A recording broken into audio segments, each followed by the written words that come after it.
welcome you again, our viewers. Welcome to Praise Through today. The good God, we bless you in the name of Jesus. You will break through. Before the end of this year, I said in the name of Jesus, you shall break through. You shall praise through in the name of Jesus. It's our weekly program that we run every Sunday, 7 o'clock on Facebook, YouTube, and on our Instagram page. The Lord will bless you. Please call everybody around and let us enjoy God again. Wherever you are, don't forget, it is the presence of God. Hallelujah. Let's begin to bless His holy name. Let's worship His holy name. Let's exalt His holy name. For the Lord is good, His mercies endures forever. He is too faithful to fail. The lily of the valley, I am that I am. Olúwa dúpẹ́ fún agbára ẹ̀mí wa. Tẹ́ jẹ́ kó wà láyé lénìí, torí pé mú wa wà láyé lénìí. A dúpẹ́ fún ìwà láyé yín nínú ayé wa. A dúpẹ́ fún oore ọ̀fẹ́ tí a rí gbà. A dúpẹ́ fún àánú yín. Thank you so much, Lord Jesus.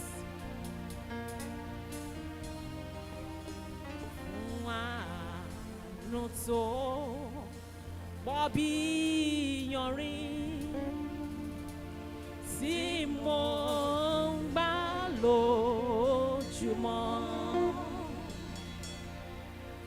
Látọ̀dọ̀ Jésù Olúwa, kí lèmi ó fi fún. Gbèsè ọpẹ́ mi pọ̀, mi ò lè san tán, mi ò lè san tán. Àmọ́ síbẹ̀síbẹ̀, mo ṣe wọ́n tí mo lè ṣe. Bàbá láàánú mi, ẹ má ṣe o.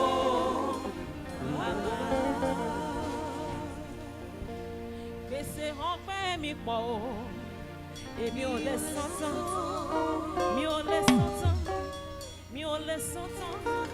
Máa fi ijó san díẹ̀ fún, máa forin san díẹ̀ fún, máa fàtẹ́wọ́ san díẹ̀ fún, máa ra bàbà san díẹ̀ fún, máa tún fò sókè san díẹ̀ fún, máa fọwọ́ mi san díẹ̀ fún, máa hallelujah san díẹ̀ fún.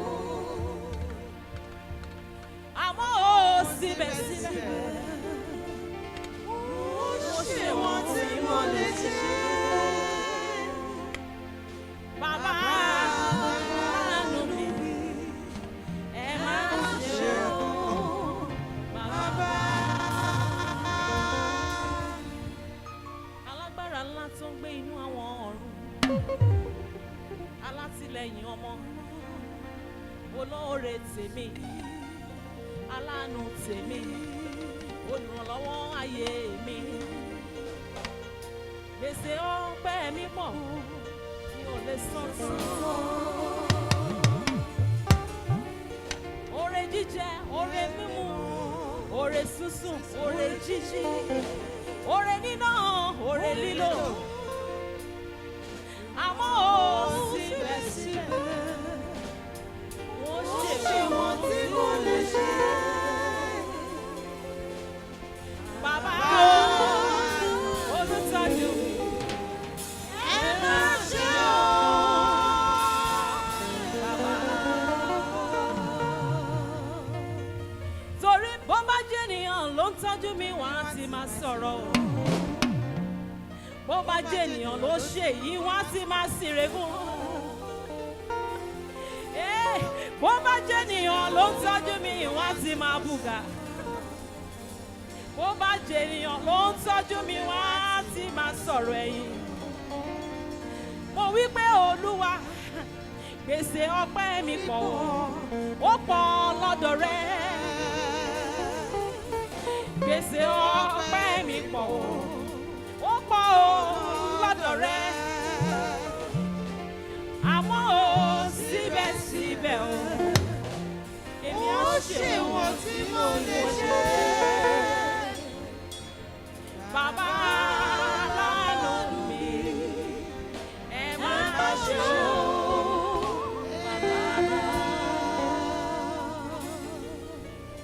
Wherever you are, I want you to join us to worship Him. Come on, join us to worship Him. Come on, go ahead and give Him praise. Ìwọ náà bá wa yìn, ìwọ náà gbé ga nínú ẹwà ìwà mímọ́ rẹ̀. Ọlọ́run tó dára, àtìlẹ́yìn, àtìlẹ́yìn, ọba tó ń gbọ́ àdúrà, ọba tó ń gbọ́ àdúrà. Thank you, Jesus. Amazing grace, how sweet the sound that saved a wretch like me. I once was lost,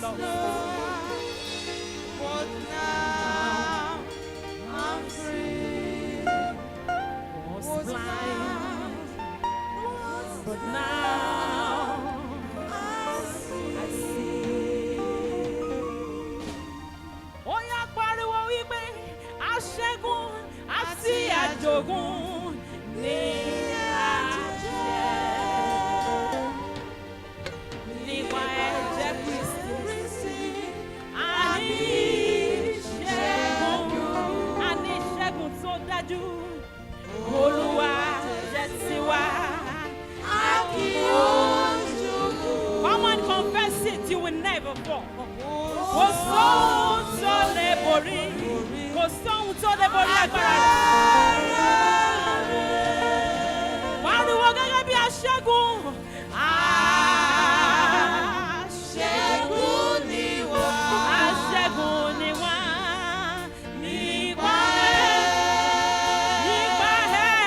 ẹ̀jẹ̀ Jésù. Ẹ̀jẹ̀ Jésù. Bàbá fún wa ní ìṣẹ́gun. Ó fún wa ní ìṣẹ́gun tó dájú. Nípa ẹ̀jẹ̀ Jésù. Ẹni tá a pa lórí igi. Ẹni tá a pa fẹ́lẹ́ṣẹ̀. Tá a pa fẹ́lẹ́ṣẹ̀ o. Síbẹ̀ ó wà, ó jọba títí ayérayé. Àwájú aṣẹ́gun lọ. Àwájú aṣẹ́gun lọ. Nípa ẹni tó fẹ́ wá. Àwájú aṣẹ́gun lọ. Àwájú aṣẹ́gun lọ.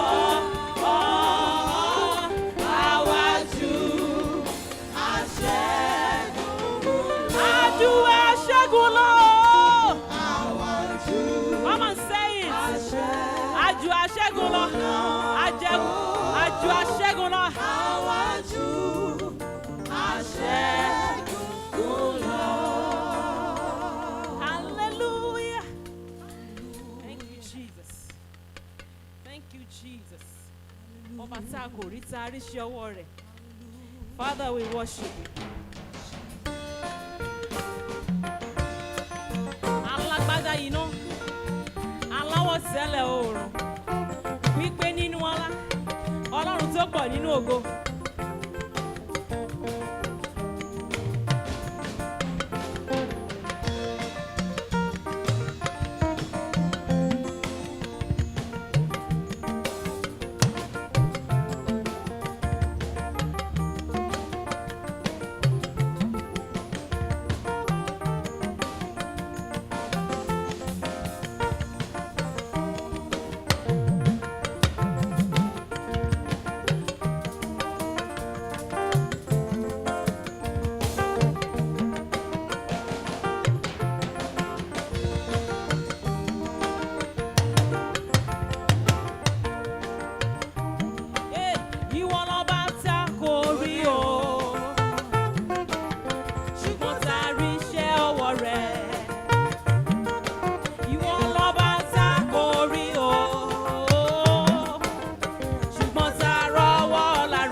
ìyanu ìyanu o bàbá. Lótìtọ́ lótìtọ́ lótìtọ́ ló dára sí wa. Lótìtọ́ lótìtọ́ lótìtọ́ o bàbá. Lótìtọ́ lótìtọ́ lótìtọ́ ló dára sí mi.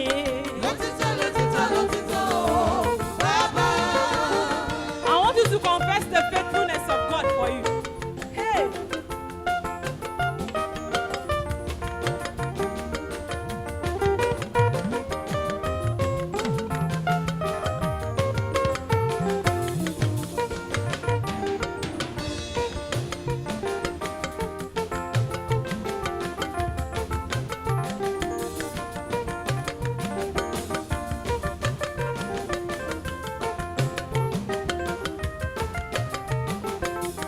Ìyanu ìyanu ìyanu lórúkọ rẹ̀.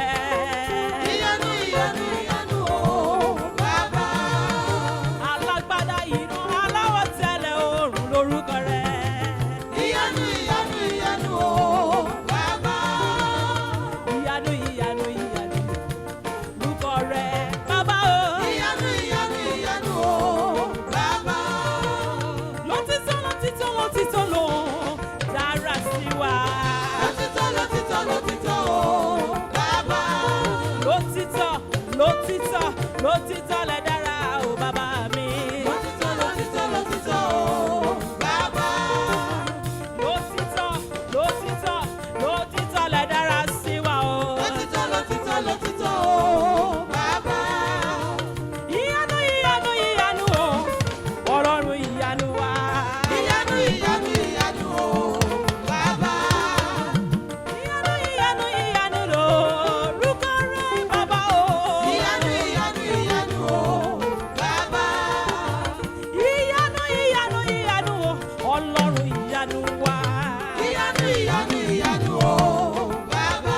Kò sóhun tẹ́ ò lè ṣe, alágbára nìyàn o Ọlọ́run ìyanu. Ìyanu ìyanu ìyanu o bàbá. Ó lajú afọ́jú jí òkú dìde o Ọlọ́run ìyanu ni. Ìyanu ìyanu ìyanu o bàbá. Ó tún máa rọ̀ ọ́ rìn, ó máa boyún bí wẹ́rẹ́ o. Ìyanu ìyanu ìyanu o bàbá. Ó jí òkú dìde, ó tún la afọ́jú Ọlọ́run ìyanu ni. Ìyanu ìyanu ìyanu o bàbá. Ó pín òkùnkùn pa sí méjì, àwọn ọmọ Ísírẹ́lì wọ́n rìn ní Ìyanu iyọ̀bẹ ìyanu ilẹ̀ ìyanu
Hallelujah. Thank you, Jesus. Whatever you are going through, just tell your neighbor, Ọpẹ́ ló máa já sí. Ọpẹ́ ló máa já sí. Tell your neighbor, Ọpẹ́ ló máa já sí. It's gonna end in praise. This is one of my album songs. Ọpẹ́ ni. Whatever you are going through, just tell your neighbor, tell yourself, this situation will not overwhelm me. This situation, whatever I'm going through, it will not overwhelm me. Ọpẹ́ ló máa já sí. Ohunkóhun tó máa fi ń bú ẹ lénìí, ọpẹ́ ló máa já sí fún ẹ. Testimony ló máa já sí. Testimony ló máa já sí lórúkọ Jésù. I want you to celebrate your victory. Celebrate your victory. Hallelujah.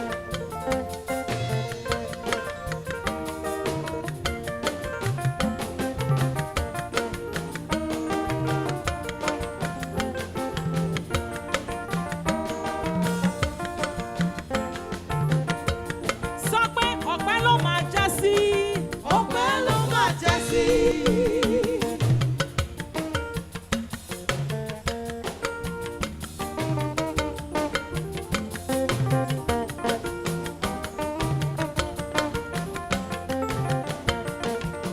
Ọpẹ́ ló máa já sí nígbẹ̀yìn ọ̀rọ̀. Ọpẹ́ ló máa já sí. Ọpẹ́ ló máa já sí o nígbẹ̀yìn. Ọpẹ́ ló máa já sí. Ọpẹ́ ló máa já sí. Ọpẹ́ ló máa já sí. Ọpẹ́ lọ̀rọ̀ rẹ máa já sí. Ọpẹ́ ló máa já sí. Testimony ló máa kẹ́yìn ọ̀rọ̀ yìí. Ọpẹ́ ló máa já sí. Ìdúpẹ́ ló máa kẹ́yìn ọ̀rọ̀ yìí. Ọpẹ́ ló máa já sí. Ọpẹ́ ni wọ́n dá nígbẹ̀yìn.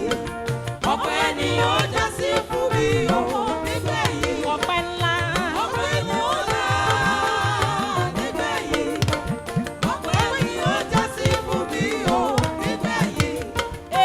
Ìṣòro yìí kò ní lè borí mi. Láéláé. Ìdánwò yìí kò ní lè borí ọkọ mi. Ọpẹ́ ni ó já sí fún mi o nígbẹ̀yìn. Ọpẹ́ ni wọ́n dá nígbẹ̀yìn o. Ọpẹ́ ni yóò já sí fún mi o nígbẹ̀yìn o. Ọpẹ́ ni wọ́n dá nígbẹ̀yìn o. Ọpẹ́ ni yóò já sí fún mi o nígbẹ̀yìn. Ìṣòro yìí kò ní lè borí mi. Ìdánwò yìí kò ní lè borí ọkọ mi.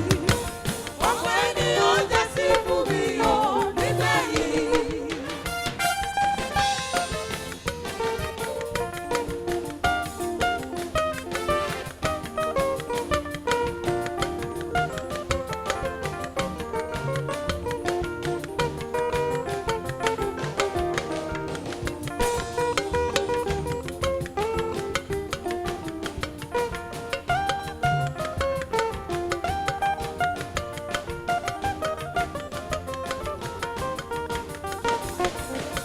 Ọ̀rẹ́ mi wá ń bí, mo ní kó má ronú mọ́. Àní kó wá ń bí, mo ní kó má bọ́kàn jẹ́. Àwọn tẹ́jọ́ bẹ̀rẹ̀, wọ́n ti lè ṣáájú rẹ̀. Àwọn tájọ bí yín, wọ́n ti lè lálùyọ. Olúwa yóò dìde nínú ọ̀pọ̀ àánú rẹ̀. Yóò yí ìtàn ayé rẹ̀ padà sí rere. Torí ó kàn ń ṣe ọmọ olókù bẹ́ẹ̀ ni a kò ní sin pẹ̀lú òkú rẹ̀. Mọ̀dájú ọpẹ́ ni yóò já sí fún mi o nígbẹ̀yìn. Mo ní ọpẹ́ ló máa já sí. Ọpẹ́ ló máa já sí.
rántí ìtàn arákùnrin yẹn, ẹni tó pọ̀jù láti inú ìyá rẹ̀. Ó bá Jésù pàdé lọ́jọ́ ọjọ́ kan, ìṣòro ọjọ́ pípẹ́ ló bá dóhun ìtàn. Àwọn ọmọ ẹ̀yìn wọ́n bi Jésù léèrè wípé ṣé ọkùnrin yìí ló ṣẹ̀ tàbí àwọn òbí rẹ̀ ni? Ṣùgbọ́n Olúwa wípé ká lè fògo Ọlọ́run wọn ní ìwọ táyé ń ní lára, ìwọ táyé ń pọ́n lójú. Olúwa yóò sọ yẹ̀yẹ́ rẹ̀ dá yẹ̀yẹ́, ọpẹ́ ni yóò já sí fún ọ nígbẹ̀yìn. Ọpẹ́ ló máa já sí, ọpẹ́ ló máa já sí.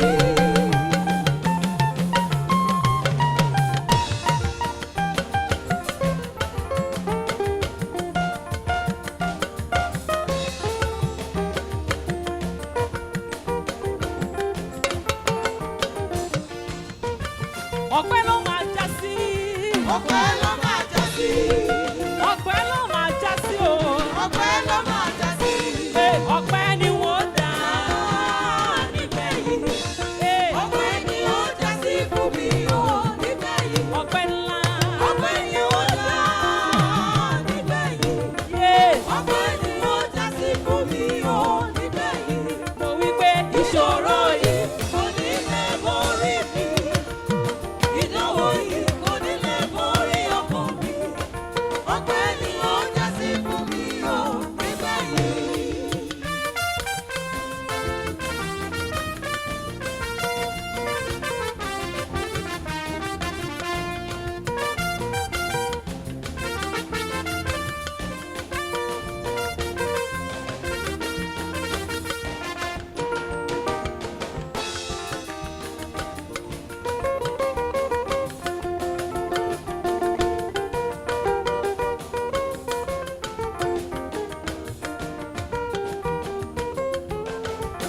hallelujah.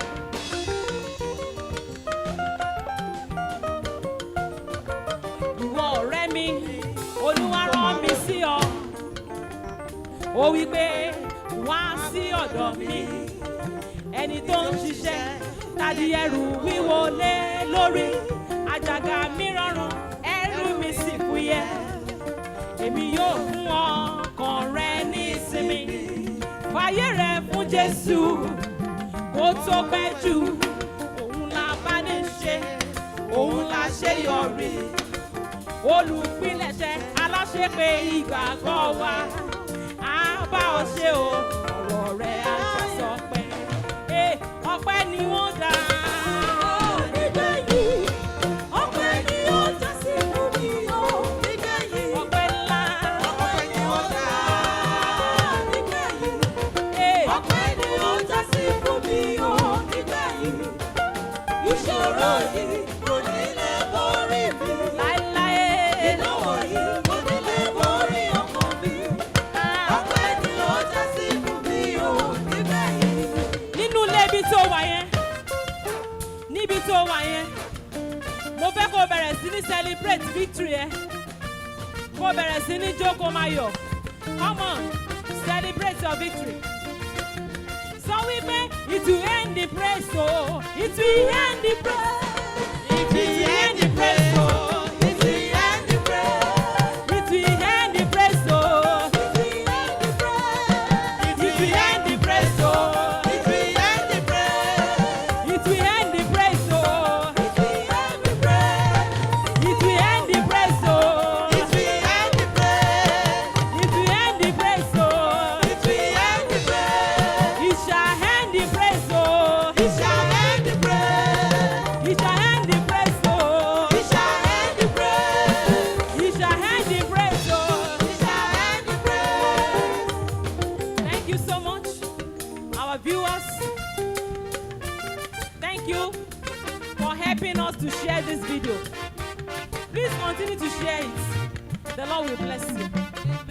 In the name of Jesus, whatever situation, whatever terrible situation that we are going through, it will end in praise. In the name of Jesus, you are going to celebrate your victory over your enemies. In the mighty name of Jesus. you will celebrate your victory. Till next time, next Sunday, by the grace of God, 7 o'clock, the Lord shall be waiting for you. And we shall be here for you by the grace of God. Continue to spread the good news. Praise through. On your Facebook. Watch it on the YouTube and Instagram. The Lord will bless you in Jesus' name. This week shall be sweet for you. In the name of Jesus. Ọpẹ́ ló máa já sí. Ọpẹ́ ló máa já sí.